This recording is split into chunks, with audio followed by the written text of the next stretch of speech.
ನಮಸ್ಕಾರ. ನಮ್ಮ ಜೊತೆಗೆ ಶ್ರೀ ಸುಧೀಂದ್ರಾಚಾರ್ ಸಾಂಗ್ಲಿ ಅವರಿದ್ದಾರೆ. ಅವರು ವೃತ್ತಿಯಿಂದ ಪಾಠ ಪ್ರವಚನ ಮತ್ತು ಪೌರೋಹಿತ್ಯವನ್ನು ಮಾಡುವಂಥವ್ರು. ಅವರು ವಿಶೇಷವಾಗಿ ಏನು ಇವಾಗ ಕುಂಭಮೇಳ ನಡೀತಾ ಇದೆ, ಅದಕ್ಕೆ ಬೆಂಗಳೂರಿನಿಂದ ಒಂದು ವಿಶೇಷವಾದ ತಂಡವನ್ನು ಕರೆದುಕೊಂಡು ಹೋಗೋದಕ್ಕೆ ಎಲ್ಲ ರೀತಿಯ ಒಂದು ಸಿದ್ಧತೆಗಳನ್ನು ಮಾಡ್ಕೊಂಡಿದ್ದಾರೆ. ಅದರ ವಿವರಗಳನ್ನು ನಮ್ಮ ಜೊತೆಗೆ ಹಂಚ್ಕೊಳ್ತಾರೆ. ಆಚಾರ್ಯ, ಸ್ವಾಗತ. ನಮಸ್ಕಾರ ಸರ್, ಈಗ ಪ್ರಯಾಗ್ರಾಜ್ಗೆ ಹೋಗುವಂಥದ್ದು ಎಲ್ರಿಗೂ ಕೂಡ ಬಹಳ ದೊಡ್ಡ ಆಸಕ್ತಿ ಇರುವಂತ ಸನ್ನಿವೇಶದಲ್ಲಿ ನಾವಿದೀವಿ. ಎಲ್ರಿಗೂ ಕುಂಭಮೇಳ ನೋಡ್ಬೇಕು. 140 ವರ್ಷದ ಮೇಲೆ ಅದು ಬರುವಂತದ್ದು. ಪ್ರತಿ 140 ವರ್ಷ, 44 ವರ್ಷ. ಸೊ ಅದಕ್ಕೆ ಎಲ್ರಿಗೂ ಒಂದು ಆಸಕ್ತಿ ಇದೆ. ನೀವು ಒಂದು ವಿಶೇಷವಾದಂತಹ ಒಂದು ಪ್ರವಾಸವನ್ನ ಆಯೋಜನೆ ಮಾಡ್ತಾ ಇದ್ದೀರಾ. ಅದರ ವಿವರಗಳನ್ನ ನೀಡೋದಾದ್ರೆ? ಒಂದು ಈಗ ಆಲ್ರೆಡಿ ಬುಕ್ ಆಗೋಗಿದೆ. ಸೊ ಅದರದ್ದು ನಾವು ಇದು ಬೈ ರೋಡ್ ಹೋಗ್ತಾ ಇದೀವಿ. ಇನ್ನೊಂದು ಈಗ ವಿಶೇಷವಾಗಿ ವಾಯುಮಾರ್ಗದಿಂದ ಹೊರಡೋದು, ಅಂದ್ರೆ ಬೈ ಫ್ಲೈಟ್ ಹೊರಡೋದು ಅಂತ.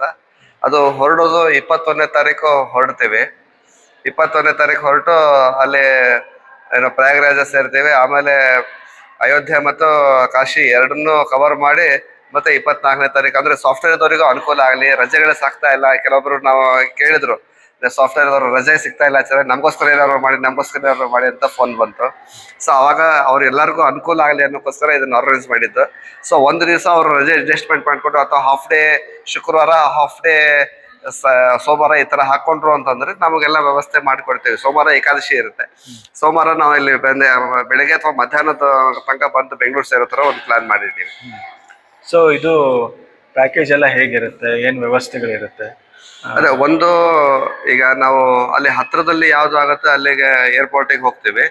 ಸೊ ಏರ್ಪೋರ್ಟಿಗೆ ಹೋಗಿ ಅಲ್ಲಿಂದ ನಾವು ನೈಟ್ ಸ್ಲೀಪರ್ ಬಸ್ಸಲ್ಲಿ ಕರ್ಕೊಂಡ್ ಬರ್ತೀವಿ. ಅಂದ್ರೆ ನಾವು ಒಂದು ನೈಟ್ ಬರೋ ಅಷ್ಟು ಡಿಫ್ರೆನ್ಸ್ ಅಲ್ಲಿ ಹೋಗ್ತೀವಿ. ಯಾಕಂದ್ರೆ ಈಗ ನಾವು ಈ ಇದಕ್ಕೆ ಅದು ಉತ್ತರ ಪ್ರದೇಶಕ್ಕೆ ಫ್ಲೈಟ್ ಮಾಡಿದ್ವಿ ಅಂತಂದ್ರೆ ಅದನ್ನ ನಾವು ರೀಚ್ ಆಗುವಷ್ಟು ಜನರಿಗೆ ಹೇಳಲಿಕ್ಕೆ ಆಗೋದಿಲ್ಲ. ಸೊ ಅದಕ್ಕೆ ಹತ್ತಿರದಲ್ಲಿ ಯಾವ್ದಿದೆ ಅದಕ್ಕೆ ಒಂದು ಆರ್ಗನೈಸ್ ಮಾಡ್ತಾ ಇದ್ದೀವಿ. ಸೊ ಅದೆಲ್ಲಾನು ಡೀಟೇಲ್ಸ್ ಆಗಿ ನನಗೆ ಫೋನ್ ಮಾಡಿದ್ರು ಅಂತಂದ್ರೆ ನಾನು ಅದೆಲ್ಲ ಆರ್ಗನೈಸ್ ಮಾಡ್ತೀನಿ. ಸೊ ಇದು ಪರ್ ಹೆಡ್ 35,000 ಅಂತ ನಾವು ನಿಗದಿ ಮಾಡಿದ್ದೀವಿ. ಸೊ ಅದರಲ್ಲಿ ಹೋಗಿ ಕರ್ಕೊಂಡು ಹೋಗ್ತೀವಿ, ವಾಪಸ್ ಅಲ್ಲಿ ನೈಟ್ ಕರ್ಕೊಂಡು ಬರ್ತೀವಿ. ಅಂದ್ರೆ ನೈಟ್ ಪ್ರವಾಸ ಇರುತ್ತೆ ಸ್ಲೀಪರ್ ಬಸ್ಸಲ್ಲಿ. ಆಮೇಲೆ ಅಲ್ಲಿ ಪ್ರಯಾಗರಾಜದಲ್ಲಿ ಇದು ತ್ರಿವೇಣಿ ಸಂಗಮದಲ್ಲಿ ಸ್ನಾನ ಇರುತ್ತೆ. ಅದಾದ್ಮೇಲೆ ಏನೋ ಕಾಶಿ ವಿಶ್ವನಾಥನ ದರ್ಶನ ಇರ್ತದೆ. ಆಮೇಲೆ ಅಯೋಧ್ಯ ಇದಿರ್ತದೆ. ಇದು ಎರಡನ್ನು ಮುಗಿಸ್ಕೊಂಡು 24ನೇ ತಾರೀಕು ಬೆಳಗ್ಗೆ ಅಷ್ಟೊತ್ತಿಗೆ ನಮ್ಮ ಊರನ್ನ ನಾವು ಸೇರ್ಕೊಳ್ಳೋ ತರದ್ದು ಒಂದು ವ್ಯವಸ್ಥೆ ಇರ್ತದೆ. ಈ ಪ್ಯಾಕೇಜ್ ಅಲ್ಲಿ ಅವರ ಊಟ ವಸತಿ ಎಲ್ಲ ಸೇರಿರುತ್ತೆ. ಬೆಂಗಳೂರಿಂದ ಹೋದ್ರೆ ವಾಪಸ್ ಬರೋವರೆಗೂ 35,000 ಕೊಟ್ರೆ, ಆದ್ರೆ ಅವ್ರ ಪರ್ಚೇಸ್ ಏನ್ ಮಾಡ್ತಾರೆ ಅದು ಅವ್ರ ಮೇಲೆ. ಆ ಪರ್ಚೇಸ್ ನಮ್ಮೇಲೆ 35,000ದಲ್ಲಿ ಏನಾರ 10,000 ನಮ್ಗೆ ಕೊಟ್ರಿ ಅಂದ್ರೆ ಹತ್ತದಾಗೋದಿಲ್ಲ. ವೈಯಕ್ತಿಕವಾಗಿ ಅವ್ರು ಏನೇ ಖರ್ಚು ಮಾಡ್ಕೊತಾರೆ ಮಾಡ್ಕೊಳ್ಳಿ. ಸೊ ಅವ್ರದ್ದು ಊಟದ ವಸತಿ, ಆಮೇಲೆ ಅಲ್ಲಿನ ಟ್ರಾನ್ಸ್ಪೋರ್ಟೇಷನ್, ಬೋಟದ ಏನಾದ್ರು ಚಾರ್ಜ್ ಆಯ್ತು ಅದೆಲ್ಲ ನಮ್ ಕಡೆ ಇರ್ತದೆ. ಸೊ ಎಷ್ಟು ಜನ ಬರ್ಬೋದು, ಅಪ್ ಟು ಎಷ್ಟು ಜನಕ್ಕೆ ಪ್ಲಾನ್ ಮಾಡ್ತಾ ಇದ್ದಾರೆ? ಅದೇ ನಾವು 100 ಜನ ಬಂದ್ರು ನಮಗೆ ಬಹಳ ಸಂತೋಷನೇ. ಸೊ ಎಷ್ಟು ಜನ ಸಾಧ್ಯ? 20 ಜನ 20 ಜನದಿಂದ 30 ಜನ ಆದ್ರೆ ನಮಗೊಂದು ಒಳ್ಳೆ ಆರ್ಗನೈಸ್ ಮಾಡ್ಲಿಕ್ಕೆ ಚೆನ್ನಾಗ್ ಅನ್ಸುತ್ತೆ. 100 ಜನ ಬರ್ಬೇಕು ಅನ್ನೋದು ಅಪೇಕ್ಷೆ ಇದೆ. ಅದೆಲ್ಲ ದೇವ್ರು ನಡ್ಸ್ಕೊಡ್ಬೇಕು, ಗುರು ನಡ್ಸ್ಕೊಡ್ಬೇಕು ಅಂತ ಕೇಳ್ಕೊಳ್ತೀನಿ. ಓಕೆ ಸರ್, ಈಗ ಈ ಕುಂಭಮೇಳದ ಮಹತ್ವ ಅಂತ ಹೇಳೋದಾದ್ರೆ ಏನ್ ಹೇಳಕ್ ಇಷ್ಟಪಡ್ತೀರಾ? ಅದೇ ಈಗ ಭೇಟಿ ಕೊಡ್ಬೇಕು, ಯಾಕೆ ಕುಂಭ ಸ್ನಾನ ಮಾಡ್ಬೇಕು? ಅದೇ ಕುಂಭಮೇಳ ಅಂತಂದ್ರೆ 4 ಹನಿ ಅಮೃತ ಬಿದ್ದಿದ್ದ ನದಿಗಳು ಅಂತ ಹೇಳ್ತಾರೆ.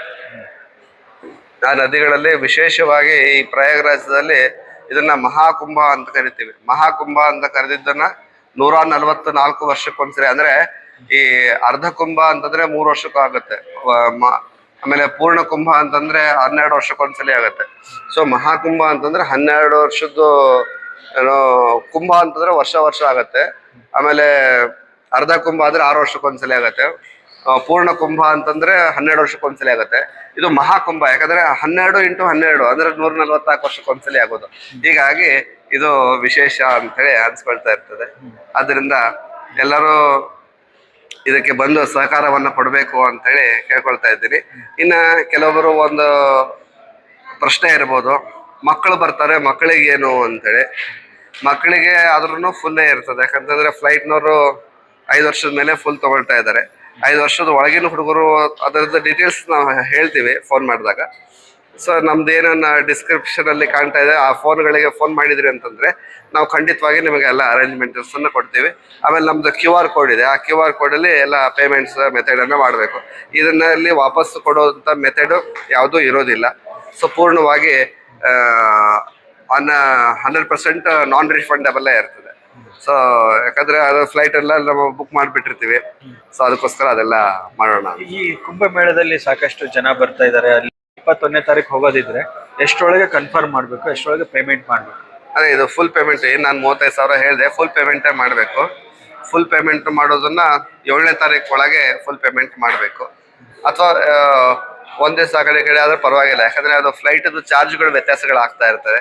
ಆದ್ದರಿಂದ ಆದಷ್ಟು 7ನೇ ತಾರೀಕು 8ನೇ ತಾರೀಕು ಒಳಗೆ ಅದನ್ನು ಮುಗಿಸ್ಬೇಕು ಅಂತ ಕೇಳ್ಕೊಳ್ತಾ ಇದ್ದೀನಿ. ಧನ್ಯವಾದಗಳು ಸರ್. ಇದು ನಮ್ಮ ಸುಧೀಂದ್ರಾಚಾರ್ ಅವರ ವಿವರಣೆ.